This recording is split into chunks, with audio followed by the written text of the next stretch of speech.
most important things that I learned in conflict resolution was to begin with me, to find out what was the mode of operation that I was using for conflict resolution.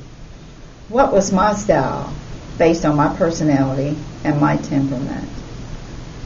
Finding out who I was the first step for understanding conflict resolution and having empathy to have more fulfilling relationships with others that I was connected to, and to also understand and know the difference between a dispute and a conflict.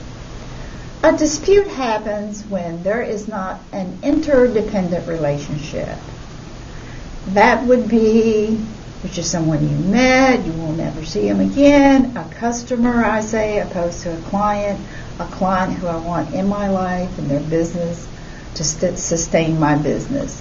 In families where you have a family unit and you have children, that is an interdependent relationship. Whether a divorce has occurred, we have to maintain that relationship, and we're interdependent upon each other, and that's going to be a conflict.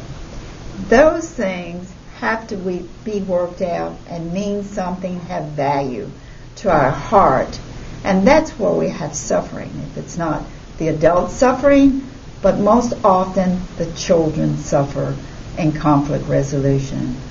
Actually, in 1980, the court system, and myself having a background in the court system, working for the police department where I was the communications coordinator, receiving call for services all day long, people calling 911, and me saying, "What's your emergency? What do you need?"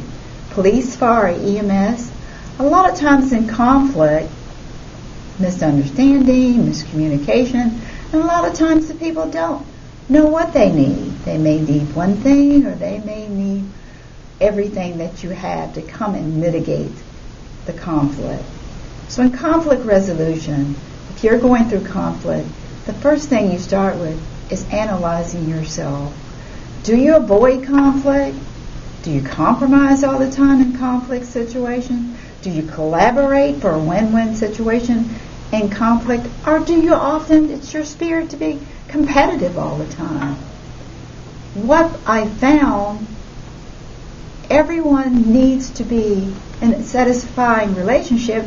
Everyone's going to have to get their needs met sometimes, or you're going to have resentment and other feelings to not have a satisfying relationship for all parties involved. And that is one of the beauties of understanding who you are and the other parties involved in a conflict. If it's interdependent, it can be worked out, it can be worked through, but most often you need a conflict resolution specialist that is a mediator, or in corporations that have arbitration. But all conflicts are just an alert. You don't have to label them good or bad. It's just necessarily it is what it is. And often in conflicts, what you'll find, sometimes you want the same thing, the positions that you're taking, you agree, you want the same things, but most often the conflict is the way in which you're going to get to the solution. Example, someone may want to just use a different mode of transportation if you want to arrive at the same destination. So it's really not a conflict. You've got a dispute over how to get there. Conflict resolution is a means to peace. In a world that is out of control and having issues over their belief systems, whether it's religion or any disagreement, it brings up discussion. And that's the innovative thing about conflict. Let's talk about it. As we listen to each other and understand, we are filtering information through different lenses because we have different values and different beliefs. But if we take the time and have some empathy, you'd be surprised at what you could work out. Most important for yourself to bring about a space of peace, a mind of peace, a consciousness. My story about my model of conflict resolution for a family. It works for me. It works for a corporation using the SWOT model for sustainability of any situation or relationship. But most important, the responsibility lies with me.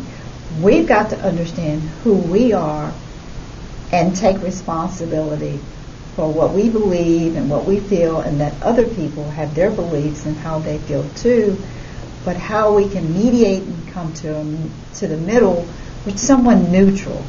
And that is part of conflict resolution. It is very calming and very peaceful. And this is what I've learned from my conflict has been a blessing. So the part of my chapter is how awesome conflict transformed my family and got us back on track to a phantom model, and we have a place of peace.